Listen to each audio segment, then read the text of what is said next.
my third speech. The point of it is to get to the point, so I hope to be extremely pointy today.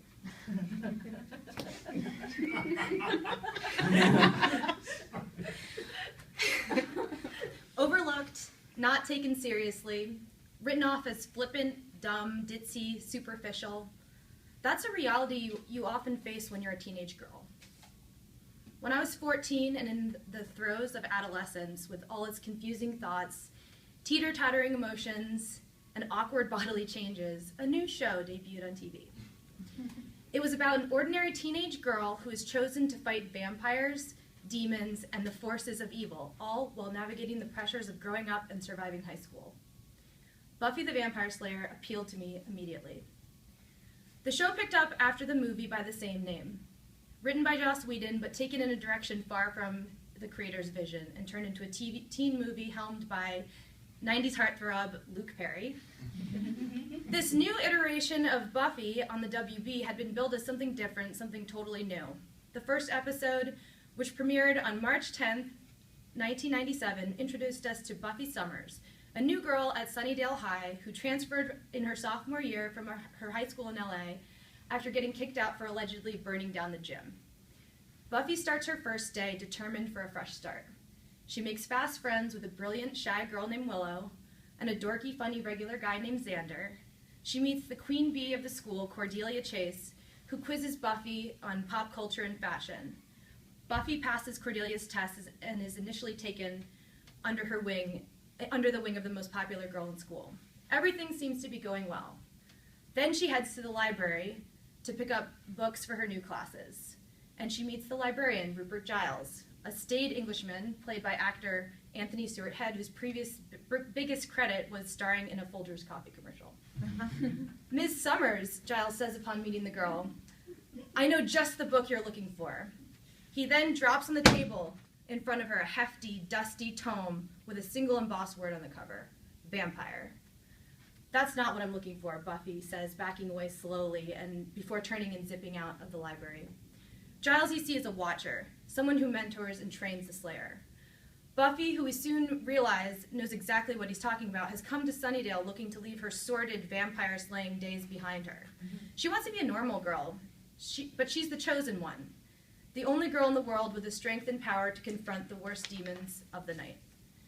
So begins the struggle as Buffy accepts her sacred duty with reluctance while trying to carve out a normal life for herself, making friends, passing her classes, trying out for the cheerleading squad, having boyfriends, experiencing her first everythings as a young adult. After the premiere on that March night in the late 90s, Tuesdays became my new favorite day of the week. It became a ritual for me in my household. I'd come home from school and soccer practice, I'd shower, order takeout sushi, and gather with my mom and my stepsister to watch the show on the WB, and later the UPN when it switched in season 6 and 7. My freshman year in college, I watched the last season of the show in my dorm room in Montreal after a friend introduced me to a program called Napster, so this gives you some time frame. I'm here to tell you why Buffy the Vampire Slayer is the best and greatest show on television. If you have seen it, you probably understand my fervor right now. If you haven't really given it a chance, I know what you're thinking. You're thinking, whatever, Maggie, you grew up with this show, your nostalgia is palpable right now. But I will explain why Buffy was important in the context of its own time and why it's still relevant today. When I started watching as a 14-year-old, I found Buffy entertaining, funny, relatable. The dialogue was quippy and fast. The relationships portrayed were human and complex. Buffy made mistakes. She occasionally embarrassed herself. But she also rose to the occasion and showed great fortitude, and she kicked some serious ass. There was something really special about this show, and I didn't really fully understand it at that age, but the monsters were all metaphors for the everyday problems that teenagers confront. There was the high school clique that taunts outsiders and cackles maniacally, who fall into groupthink, and which emboldens them to act out in increasingly worse ways towards their fellow classmates.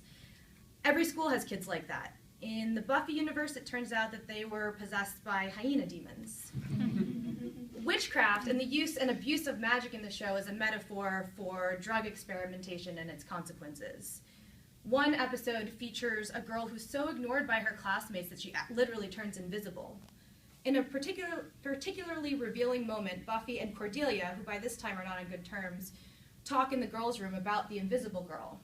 Cordelia says, "So you're saying she's invisible because she's so unpopular?" Buffy says, that about sums it up. Cordelia goes, "Bummer for her. It's awful to feel that lonely."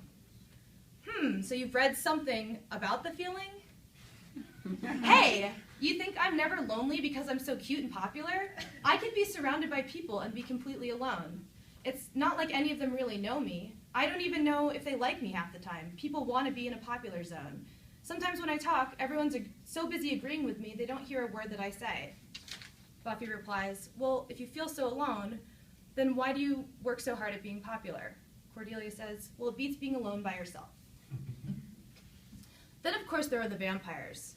This show, I will remind you, predated all the vampire teen drama pop culture explosion that followed. The drippy, regressive Twilight with its mopey protagonist, Bella Swan, who gives up her life for an emo vampire who wouldn't turn her, read, have sexy time with her until they're married.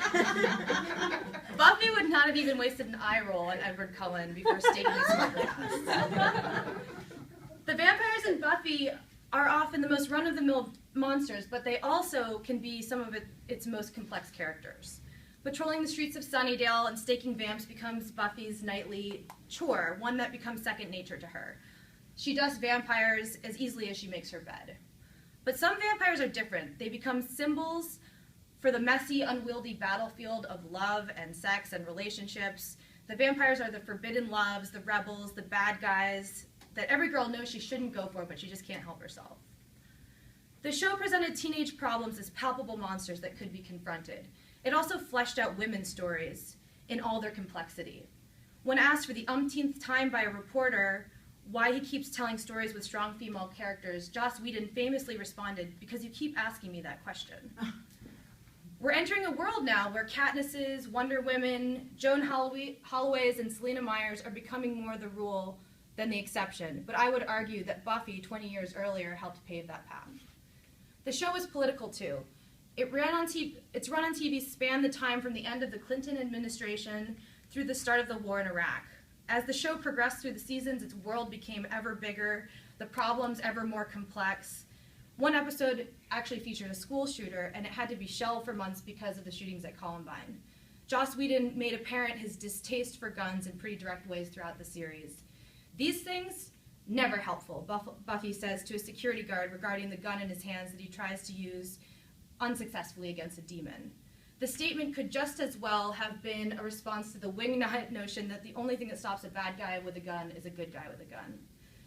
Season 4 features a military dark ops group called the Initiative that fights monsters, but in such a ham-fisted and blind leading the blind way, it could be read as a clear indictment against rushing into war. On 9/11, when the World Trade Towers fell just 40 miles from my home, the world literally felt like it could be ending. The protagonists of Buffy were fighting to keep their own world from teetering into an apocalypse.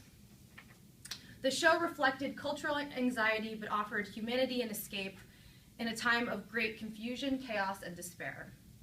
One flaw in the show, admittedly, was its lack of diverse characters. Though Whedon attempted to rectify that with a few new characters introduced in the final season, he did a lot better with his next show, the cult hit Firefly, which featured a multicultural cast.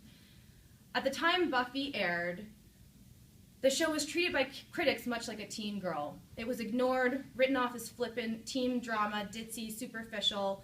The mainly male television critics at the time were drawn to a new show on HBO that featured a New Jersey mobster who goes to a therapist to work out his problems with his family and his other family.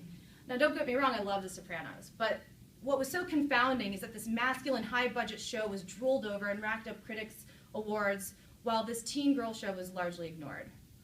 Buffy has since gotten its due in its Netflix renaissance and has emerged as a critical darling. Many of the top television critics today, Alyson Rosenberg at the Washington Post, Emily Nussbaum at the New Yorker, consider it one of the most important pieces of pop culture in our generation.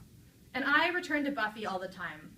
I cajole friends into watching it. I've had so many people roll their eyes at me when I mention the show, only to return a few weeks later after going on a Netflix binge. and admitting that they were wrong, and I hug them and welcome them to the fold. If you are looking for something new to get into, I give it my sincere recommendation. If you're a parent with adolescent girls or boys, I wholeheartedly urge you to give it a shot. The first season is a bit dated, the styles are cringeworthy, the butterfly clips in Buffy's hair are precious, the soundtrack is full of late grunge angst, the monsters are low budget and a little hokey, but it's all part of the campy charm of the show, and its message is as relevant then as it is today. At the end of season 5, Buffy gets into a routine dust-up with a vamp, saving a young man from doom. As she casually walks away after slaying the vampire, the young man in shock asks, "How did you do that? You're just a girl." Buffy replies, "That's what I keep telling everyone." Buffy teaches us not to underestimate girls and young women. It empowers them to find voices. It shows that being girly and being powerful do not have to be two separate things. In the beginning, there was only one, chosen to fight the vampires, the demons, and the forces of evil. By the final season of the show's run, Buffy and her pals find a way to unlock the potential in all girls. In the end, when women are empowered, they can save the world, and it shows us that in our own lives, we can all be superheroes. Thank you.